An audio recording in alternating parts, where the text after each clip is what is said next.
All right, good afternoon and welcome to our channel. Today, I'm going to cover a rather contentious subject matter, and that's midterm elections. And, we're going to discuss this from both sides of the aisle. I do ask if there's any commentary or questions or otherwise comments in the video that we keep it civil, okay? This is not a video where we're going to argue points of politics, but rather what might happen under the circumstances. And as you can see, one of my cats has joined us in the video. I don't have any control of that either. But anyways, let's go over. I'm going to bring in some notes. These are potentials. We never know until midterms actually happen and see who gets voted in, who gets voted out. This is a process that the U.S. goes through every year. Even I had to take a look at midterms and to kind of see what the perspective might be. They're coming around the corner, I believe, for November. So let's talk about this a little bit. And I'm gonna bring in some notes, though you guys can't see them. So the midterm election will not officially end Section 8 or cancel anyone's voucher. However, it could determine the Congress support. It also has blocks of modifications to major changes proposed for the Housing Choice Voucher Program and other public housing programs. So for those that are joining us, a lot of this is the subject matters to be directly related to housing, federal housing, Section 8. And so if you're not interested in that line of topic, then this may not be the best video for you. If you are, however, interested how there what the potentials may be, please do stick around. So as of November 2026, election covers all 435 House seats and approximately one-third of the Senate. So the newly elected Congress will take effect January 2027. And a lot of this can be explained through the USA.gov, the election process for those. And I'm going to link that up for you guys. That way you can better understand how that process works. But moving on from there, Section 8 funding. So Congress and HUD, not the president alone, decides how much is approved for. So, uh, depending on who's elected and who's not, will always determine outcomes as far as Congress is concerned. But existing voucher renewals will be up for consideration. Housing Authority administrative expenses, new vouchers, and Section 8 project based housing, public housing operations and repairs, HUD-VASH and mainstream, and also family unification vouchers. So in 2026, Congress provided approximately 34.6 billion for housing choice voucher renewal payments under HUD's 2026 HCB funding notice, which I'm going to post a link for that notice for you guys to read. If Congress reduces the renewal funding, housing authorities could face some potentials here, and that would be lower prorated funding, fewer vouchers issued for waiting lists, temporary freezes and voucher issuance, reduced payment standard and flexibility, and longer processing times, along with greater reliance on HUD for shortfall funding. So it could be problematic with a lack of funding for housing authorities to continue to operate under normal circumstances. Um, this would not necessarily mean that the current recipients immediately lose assistance, but housing authorities generally take a cost savings actions first and may apply for funding intended to prevent terminations. Much of what we had already seen in the last, I think we had a where Congress shut down last year. It was pretty serious. Since PHA or public housing authorities don't keep a lot of funds, it became rather contentious. They burned through a lot, and therefore they had to shut down a lot of the application open waiting lists. We may see some of that action this year as we get further into the winter season. This would also not necessarily mean that current recipients immediately lose housing. Housing authorities generally take cost saving actions, as I mentioned first. And so, one of the things that's been bounced all around the Senate and House is work requirements and time limits. It's been a very contentious topic for many people to discuss whether or not that would be appropriate. And I think we've talked about that a great number of times in many videos. But Congress, supportive of Trump administration's housing agenda, could attempt to authorize the following. Work or community engagement requirements, time limits for certain able-bodied adults, general state control over rental assistance, changes to the tenant rent calculations, expanded moving to work authority, and stricter program compliance requirements, which I think were already in place. And then we're looking at the replacing and restructuring of Section 8 and have been since the beginning of the administration. So the administration has previously proposed shifting major federal rent assistance programs into state-controlled rental assistance grants that would be authorized and dealt with strictly at the PHA level or state level. And such a change could give states more authority over eligibility, time limits, and program design.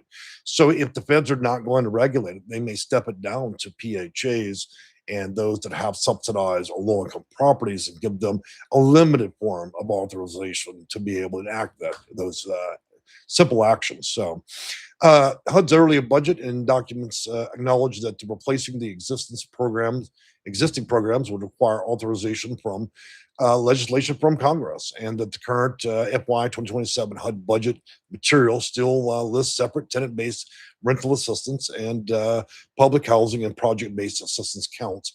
Now, I'm going to link up this also. It's going to be HUD's FY 2027 congressional justifications. You might want to read that. It's an actual congressional report for their justifications for this. That way, you guys can reach your own conclusions. Another thing that's really on the agenda at this point is immigration status enforcement. Congress could support, restrict, or even fund initiatives involving citizenship and eligibility for immigration status and verification. Another issue they may be addressing is mixed status households, document verification requirements, data sharing and eligibility of investigations through ICE, and housing authority compliance reviews. Now, here's where we get on to some potentials. Okay, this is where we kind of discuss what may or may not happen depending on election results. A Republican-controlled Congress would be more likely to support stricter eligibility enforcement. A Democratic-controlled chamber would likely challenge those policies through hearings, appropriations, restrictions, and legislation. Court challenges could still determine whether particular HUD rules are lawful also. And then we move on. Waiting lists and new vouchers. The number of people helped from these waiting lists depends heavily on whether Congress funds those new vouchers and not simply whether it renews or the existing ones. And there's a great potential that 2027, they may only want to fund enough to support those that already have vouchers and not put much money into expanding the program any further. Even if existing assistance is largely renewed, limited funding for new vouchers could mean some of the following. Waiting lists remain closed, fewer applicants are selected, turnover vouchers are held back, priority is given to veterans, disabled household, foster youth, or people facing displacement. And so it's very limited scope for next year if it were to be approved that way. Housing authorities' operations also could be affected, so the administrative funding is especially important. If it is reduced, participants may experience some of the following: slower recertifications, delayed inspections, portability delays, like we've seen all year long. Most housing authorities are not willing to allow portability because those dollars leave town and no longer support the current PHA. Longer reasonable accommodation processing, difficulty reaching caseworkers, and delayed landlord payments or contract processing. So it could be another contentious year, in terms of dealing with federal housing in Section 8. These effects can even occur when underlying voucher payments remain funded. In other words, housing authorities aren't forced to take action. They can simply wait out the political storm. So, possible election outcomes. Well, again, if it's Republicans control both chambers, the greater chance of spending restraints, work requirements, time limits, state control, and stricter eligibility enforcements. Now, if Democrats control both chambers, a greater chance of protecting voucher renewals, opposing timelines, and blocking major restructuring. A divided Congress could mean fewer statutory changes, but more budget disputes, continuing resolutions, and negotiated compromises. So, looking at this, guys, I didn't realize that my microphone was nearly at my ankles. Hopefully, you guys can hear me. But it looks like we're going to be in for interesting times, at the end of the year, no matter what side of the aisle you're on. Let's also mind here that both Democrats, Republicans, and Independents use vouchers as well. So we can all argue this to the end, till the day is long. But the reality of it is, there are many that will argue for it, those against it, and there are many of all parties that use it. So I think here is just kind of reaching your own conclusions. We'll post congressional reports for you guys to verify, and you can determine what you believe should be substantially done, and use that in your ability to be able to vote or not vote, right? And then reach your own conclusions there. You certainly don't have to bite on mine. I'm only trying to present this in a factual basis. I'm going to move into comments here, guys, but I don't want this to be a long video. It's just a Saturday morning warm up before we do a major one for Sunday. So let me jump in here and see how you guys are doing. Uh, Terry, I'm homeless and need a home ASAP. Well, this video is not about homelessness right now, TP. So I'm not sure. I don't work cases and live videos. I appreciate you reaching out. Okay. Double C. Good morning, Jay. Good morning to you, Terry Lamb. Do they have a fast track for homelessness where you live? Uh, well, I mean, it's not a fast track. Either you have a high potential and preferences with the local PHA or continuum of care, or you don't, and that determines whether or not you're able to get something quicker than another person. It's never just as simple as one category of people being able to get something more than another. It's based on a number of factors. Even when I talk to clients through my own office, we're talking about 60, 70 questions, but there's no red bullet with this where you're simply going to go out and drive through by the housing authority and just get a voucher, just to be clear here. Moving on from there, Tippy goes on. I stay in Cartersville, Georgia. Okay, well, good morning from Georgia. Terry Lamb, I moved into a residential hotel until mine came through. It was for years. Okay. Terry goes on. I'm at the end of my rope. I don't know what else to do or where to go. Well, you can always reach out to Walbus in the comments section, and I can see what I could come up. But casework is just that. It's time consuming. It requires a lot of time, and so I can do what I can to guide you in that process. But I'm really not.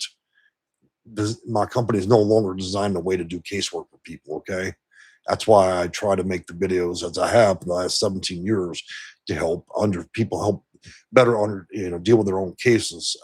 So, anyways, Jacqueline, hello, Jay. Thank you for the update. Well, you're most welcome. Terry, I don't want to die this way. God, I need you now. Well, I appreciate the sentiment there. And I don't believe you're going to die. You just need a little bit of help, okay? Pit bulls across America. I am disabled. I'm ready to transition to the housing system, but it's not working. It's a tough couple of years, guys. I mean, this administration is trying to restructure Section 8, and it's not always been very favorable and more funds, and therefore the system's a little bit more difficult to deal with while they figure out how to restructure Section 8. So these are not most opportune times. Not to mention we're in peak summer. This is exactly when every normal American is trying to move and do different things. It's also peak season for people wanting housing and vouchers. I've never understood through 26 years of working at the federal level why everybody wants to conduct all their business in 3 months flat. No other months out of the year, just June, July, and August. There are other months in the year to solve problems, guys, and it gets a lot easier. I would recommend for most of you considering housing and vouchers to wait till September when the paramount big hill of people and the demand goes down. It gets much easier. And we'll be reaching fourth quarter new federal budget. And then, of course, you get your new budget the new year, much more opportune time to address these type of issues. Moving from there, Robert, good morning, everybody. Good morning to you. And Terry goes on. Good morning, Jay, people, and Jay. Minnie Mouse, my landlord invitation at home submitted a rent increase for the lease renewal and above the half. And can I request a reasonable combination? I need a lot more information to be able to make a determination on that. I would say to you, drop a comment after the video is no longer live, and I'll see if I can round up some information for you to be able to determine whether it's an issue of an informal request or whether or not it's a combination request from application. Okay, not a problem I can solve in a live video. I know a lot of you guys want to bring these questions, and obviously I want to answer them. But honestly, it's a lot easier to do it after it's a live video, okay? Because some things require a bit of research. And also remember, every housing authority in America submits an administrative plan to HUD. It means they all operate slightly different, but still following federal guidance. What would work is advice for one person in one county, in one state, in jurisdiction of one housing authority is not going to transfer into being good advice for another person in a different state, county, and dealing with a different housing authority. That's why this matter remains so contentious. There's not a broad spectrum answer that I can give that's going to paint a prettier picture. What I have to have is a lot of details in order to be able to make determinations regarding people's cases. This is why for a vast portion of my career, I worked on cases and it took upwards of a year.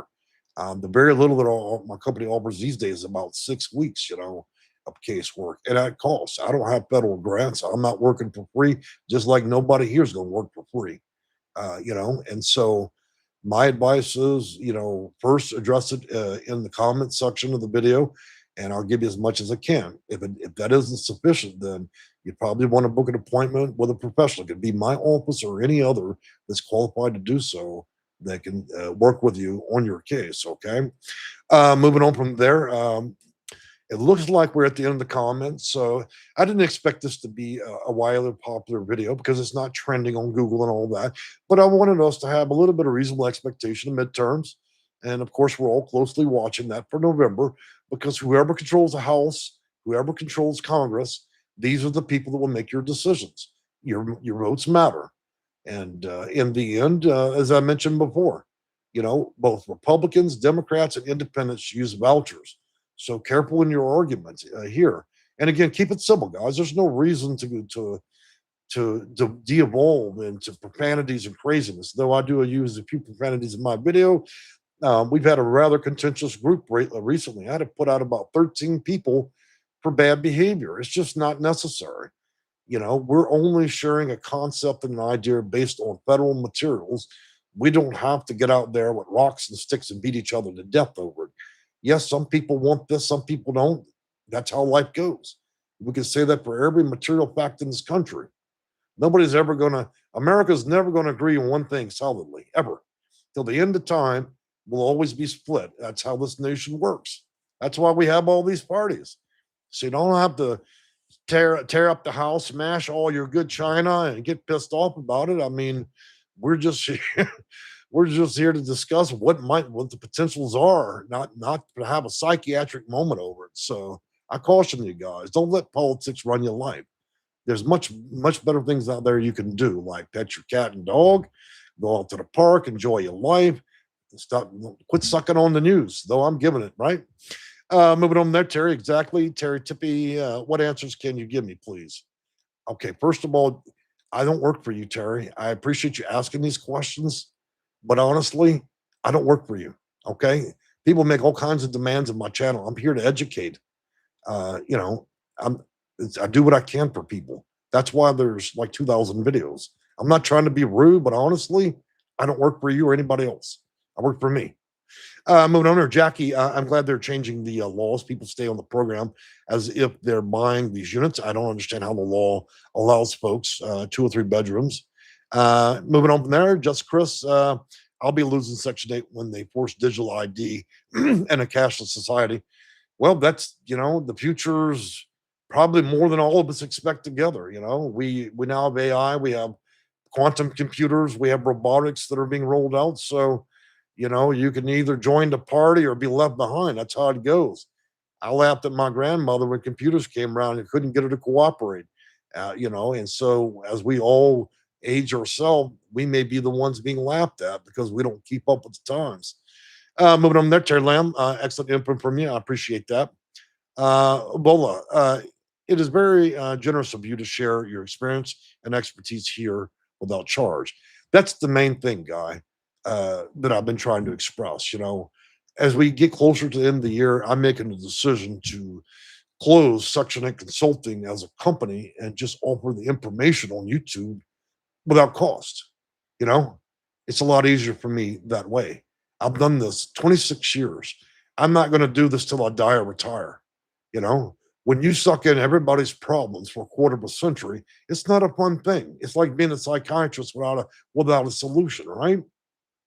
So it's very likely that I will continue to a full retirement soon enough, probably a half a year, and then just offer what I can through comments and so on, because I'm not going to do this the rest of my life. But I do enjoy trying to get the news out.